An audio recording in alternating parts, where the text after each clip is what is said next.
You made it to the Go Commando Show with Fred Galvin. On our new mission, we contend with the naked truths of health, leadership, and overcoming adversity. Now it's time to Go Commando.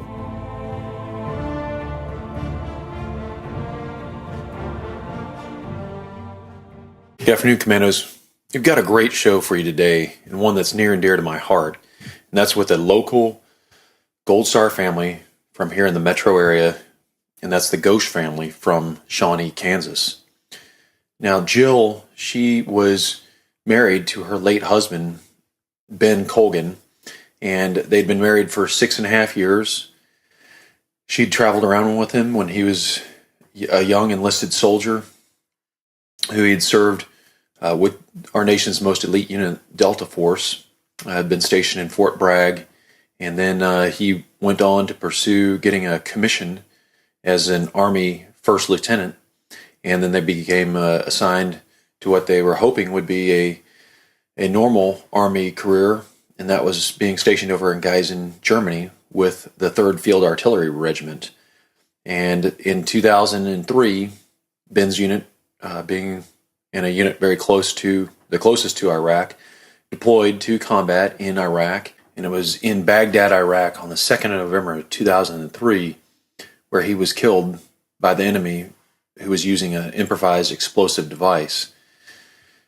Jill was in her 3rd term, and her basically about ready to deliver their 3rd child, Cooper, and she was stationed in Germany. That news, as you can imagine, was very devastating, and especially when she had 2 other small children just 16 months apart, and in her final month of pregnancy with her youngest daughter, had to start all over. So her story is one of survivorship, one of faith and perseverance, and it is very inspiring to any of those who have encountered different adversities in life, one that she has overcame and can be used to inspire and empower those that are going through a very difficult struggle, is the unimaginable of thinking of the death of a loved one. But this is the death of her husband.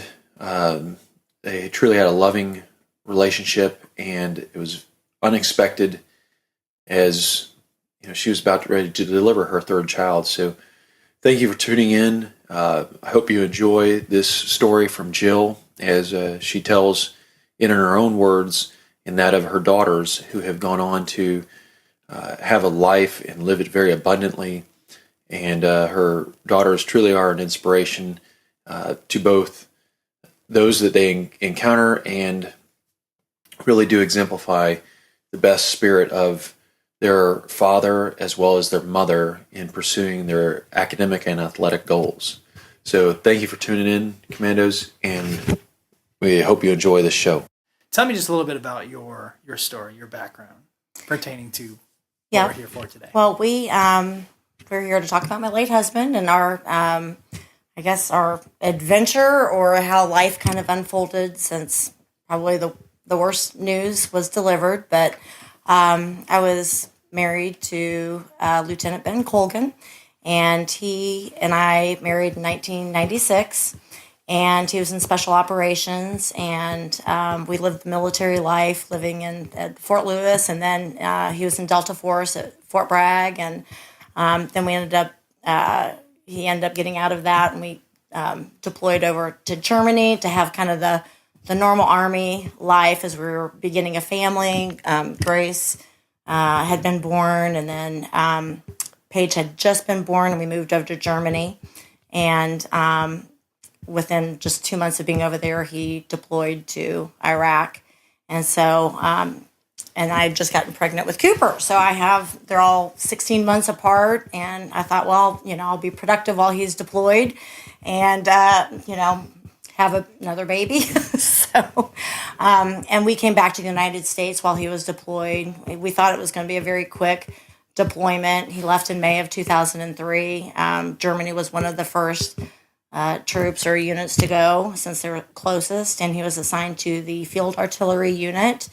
And so he was gone quite a bit of Grace's life anyway, just with trainings and things like that. But we'd come back to the United States to visit family while he was gone.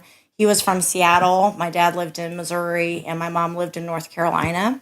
And so we kind of made the rounds. We went to my mom's house first, and then to Seattle, and then was about 7.5 pregnant with Cooper at my dad's house in Springfield, Missouri. And he was going to come home for her birth. She was due on Christmas of 2003, but instead we got the news that he had been killed in action.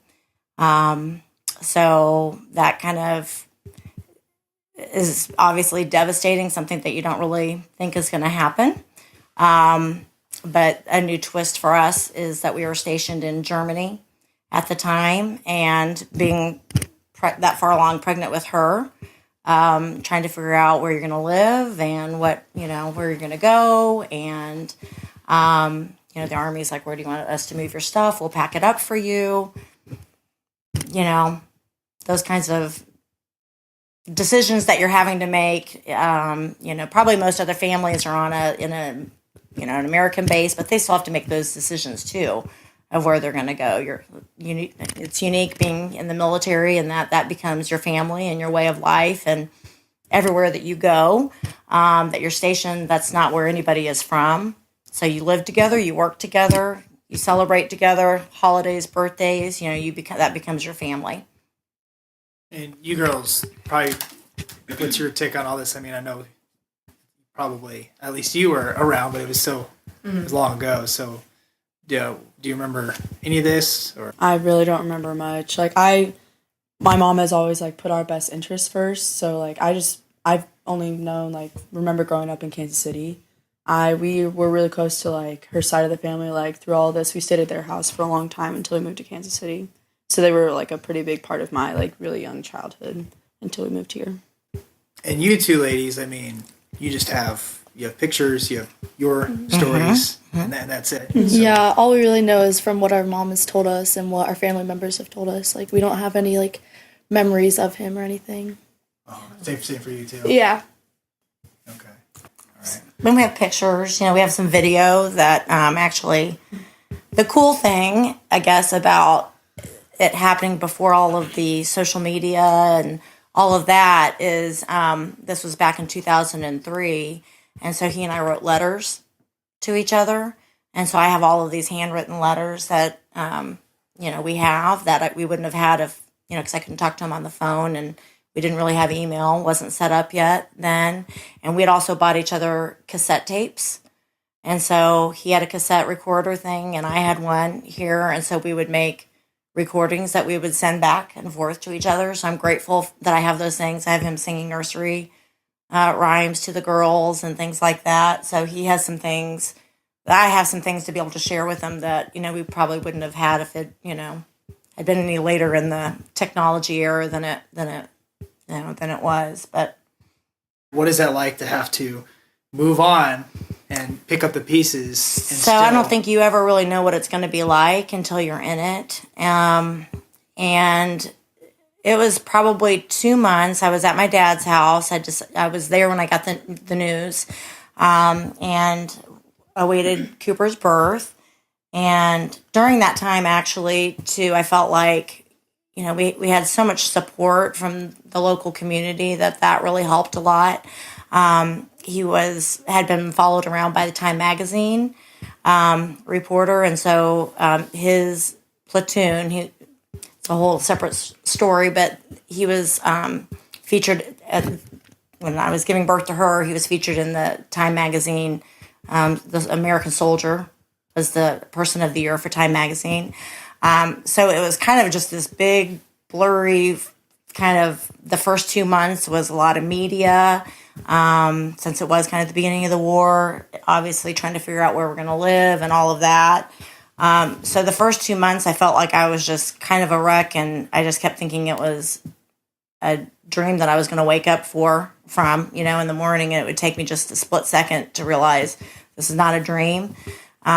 But after, in February, so he was killed in November, I just remember thinking, okay, Christmas is over, all of those holidays are over, and I rented a timeshare down in Florida, and I just wanted to see how life was going to be, just me and my 3 girls. And they were 0, 1, and 2 and at the time. And so I loaded up our car and all 3 car seats in the back, and I just took off for Florida and spent a month there just to see, okay, can I do this on my own? Do I need to like hire, somebody to help me? Do I need to live close to family? Do I need, because we were, like I was mentioning earlier, being in the military, that was my family. And he was from Seattle, my mom in North Carolina, my dad in Missouri. And, we weren't by a base, but I had all of our stuff sent to Fort Leavenworth because that was the closest base.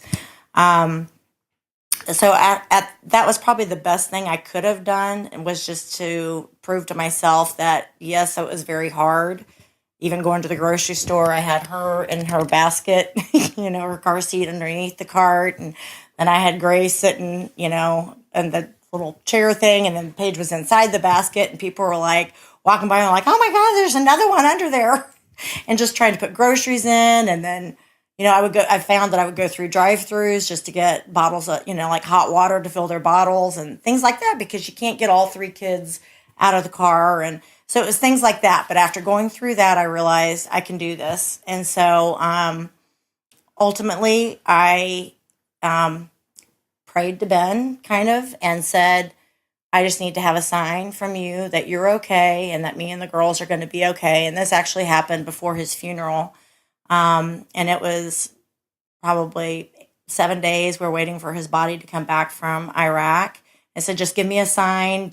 I don't want you to freak me out or anything, but just give me some kind of a sign that you're okay and that me and the kids are going to be okay. And I walked out into my dad's living room, and he had been burning a fire and log fire, and there was a log that was standing straight up. And I wish I had the picture, I could find it, but there was a log, and somebody came up to me and said, "Look at that, Jill." And I looked, and there was a cross that was burning right in the middle of a log that was just standing upright. And I'm like, okay. And then it just collapsed.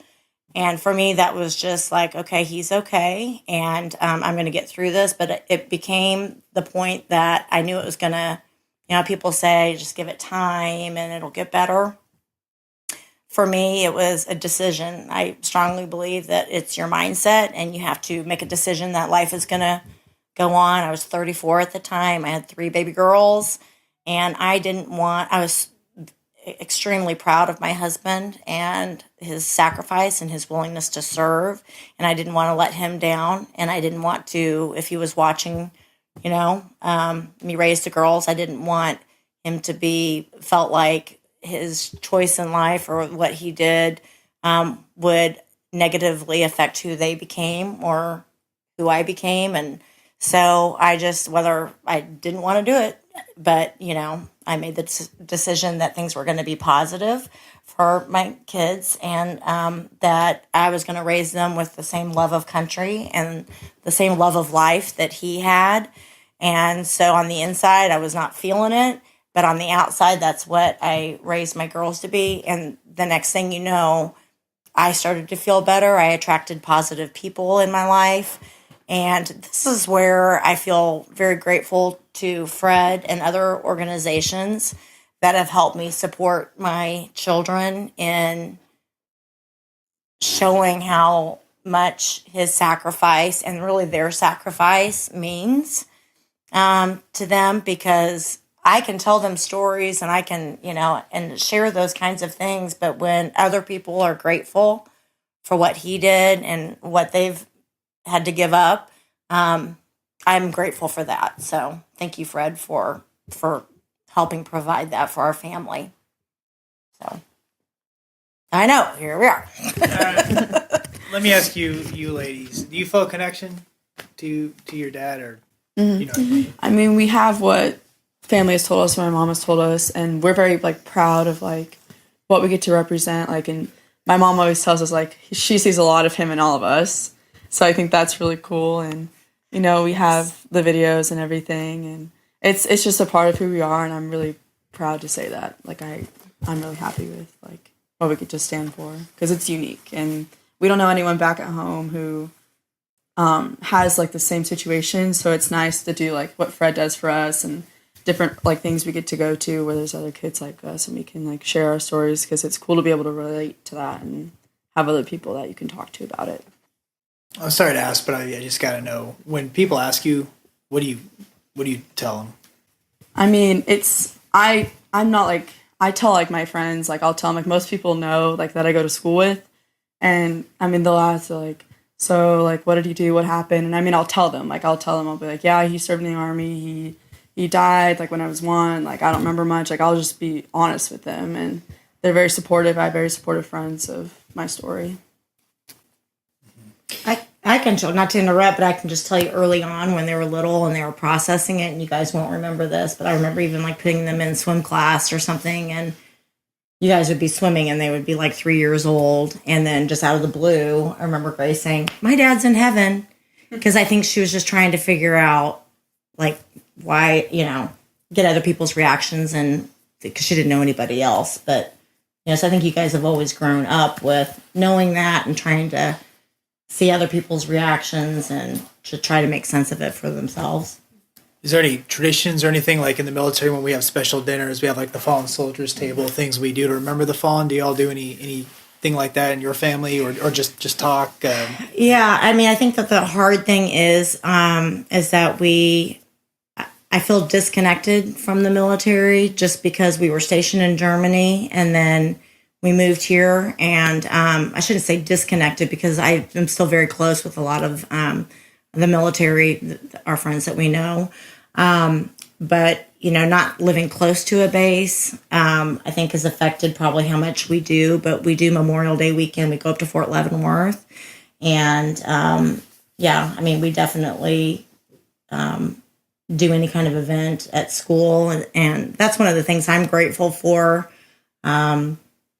My son Gus will tell you too that they had a Veterans Day program in 4th grade that he was a part of, and I'm a kindergarten teacher there, and I just started crying, and my poor kindergartners were like, "What's going on with Mrs. Goetsch?" Because people that people that know us wouldn't suspect. I think that because I have remarried and we live somewhat of a, normal life and my kids are doing so well, and I'm super proud of them, that they don't often know that that's what all we've gone through. We don't necessarily lead with that, foot, but we don't hide it either, but because we're proud, but it also isn't, I never wanted it to be something that became what their life was, I mean, you don't feel sorry for yourselves. You're proud of exactly. Of the sacrifice. Exactly. I never wanted to be a victim and have people be like, "Oh, I'm so sorry," and that kind of a thing. Just because I don't think he would have wanted that, And so we just loved it. I tell him stories all the time about just who he was and things that he did and how we met, and when I see them doing something or have an expression or just even the way that they look, I'm like, "Oh my gosh, that's totally your daddy, Ben." And so, so he's just a part of our life in that kind of a way. Wonderful. Yeah. Going back to when you're talking about nobody wants to be a Gold Star family, yeah. But you mentioned how you are one. You talk like Fred's Charity, for example. Yes. Could you just speak to that just more about how Fred's Charity maybe specifically has helped you all? It means the world to me, and I think just because my girls don't have a memory of their dad, that to be able to have somebody else say to my girls, "Thank you for your dad's service, thank you for your service," and to provide opportunities. And like Grace was saying, we don't know any other. We wouldn't have known any other families. There's nobody else where they live, where we live, or where they go to school that has had this happen. And so to be able to connect us with other families that I can identify with, that the girls can identify with, and I think one of the coolest things too is that I feel like I'm really proud of how well my girls are turning out. And I think it gives hope. And I remember early on, I got a handwritten letter from a lady who had lost her husband in World War II. And it stuck with me because she said, "You will be happy again. You will get through this. And she just wrote me this really positive, and it gave me hope. And I feel like that's kind of where we're at in our lives too, for those that have more recently lost a loved one, that that you will be okay and that you will get through this. And if you need us, we're here to talk through it. And my girls are awesome about talking through their situation and kind of, just kind of mentoring more recently. Every year we go on a Snowball Express trip, and the group is bigger and bigger and bigger, and you see lots of little kids, and that used to be us going on that trip, and now they're teenagers. And we kind of have gone through the whole process. And I think and then for me to be able to meet other moms and kind of talk about where they're at with things and, what they chose to do. And it's tough. I mean, it's a tough, you have to make a lot of decisions, and you're lonely, and you don't, where to go. And so charities like Fred's, to where you interact with other Gold Star families who do events and programs, that helps, just finding that support. It does. And he always picks really fun things too.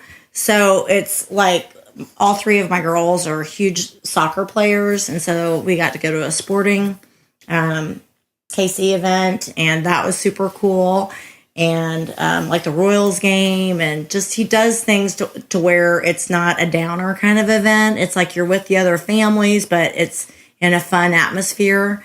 And so we appreciate, having that time to bond, but also making a fun memory out of it too. I want to ask you girls, when you see somebody in uniform, does it remind you of your dad? What goes through your mind? I mean, it's like I respect them. I respect them a lot because I know that my dad was the same way, even though I don't remember him. Like, I know that when I see someone like that, like I have tons of respect for them. And we don't usually we know like the rows, but we don't know a lot of people that currently serve like where we live. So when we see that, we respect them a lot. Thank them for their service. And we thank them too. How are y'all doing today? I know it doesn't get easier with time, like you mentioned earlier. Yeah. I mean, how are y'all doing? We're doing good. You have each other. You have charities like Fred's, and to where they bring other families together that are going through what you through. But I mean, how do you deal with it day to day? I mean, it's always going to be a part of who we are, but my mom has always like instilled us, like especially like an early age, that yes, it's a part of who you are, but don't use it as like an excuse or like something like to not work hard. Like she's taught us like to look at like positively on things and like to work hard anyway, even though we do have this part that isn't very typical, like where we live. Like we should take it in stride and really like use it like as like a way that we've built who we are, and like use it to make decisions and how we should carry ourselves. So like I've always kept that in mind, and like I carry myself pretty high. So I think I'm doing good. I'm proud of like what I've done so far. I'm proud of you. Yeah. Proud of I'm all sure he three is of you too. are. Yeah, he would. He would be. I just feel like he looks down on us, and he would be so like, those are my kids. Look at my girls, and he is proud of you girls. So, and I am too. I mean, it's a journey. It's a journey. And it's a big honor for me to wear the uniform, and I know Fred has sacrificed so much for your husband. Fred's a hero. Yeah, absolutely. Well, I just want to ask you one more. Is a lot of families, a lot of people want to do something, but they don't know what to do. Do they say I'm sorry? Do they say thank you? I mean, what's your message to others who really want to do something to help you? I mean, I just always feel like when people just acknowledge his service, that just means a lot. That they're grateful that he was willing to serve our country and did serve our country. And that's my message that I give my kids too. Anytime we see anybody in the uniform, we thank them for their service. We are in a different era or generation to where it's optional, whether or not you choose to serve or not serve.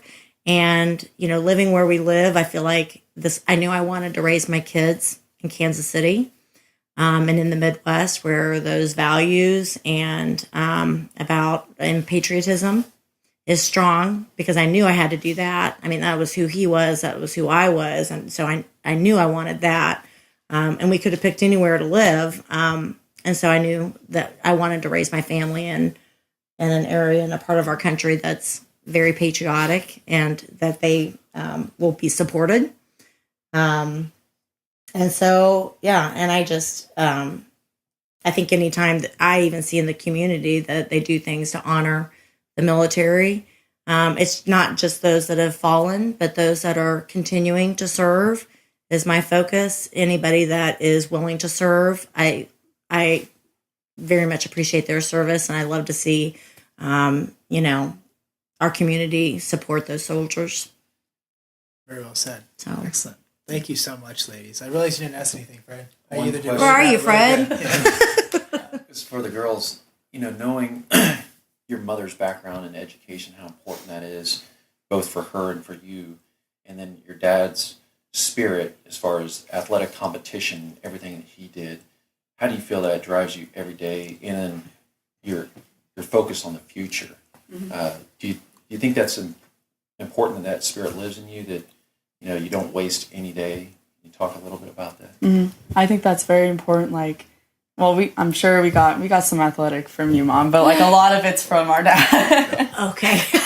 just she got the dance team, but I'm not a dancer either. So. Yeah. I think it's very important. We definitely, my mom can tell that a lot of him is within us, and having that background has really set us apart, but in a good way. We take it as a good way that we have this background in it, and it has shown with the sports I play. I try to carry myself a certain way when I play sports or when I'm in school. I focus a lot. I not only want to make my mom proud, but also my dad. And even though he's not here, I know he would be proud of the decisions I make, and I try to do that to the best of my ability.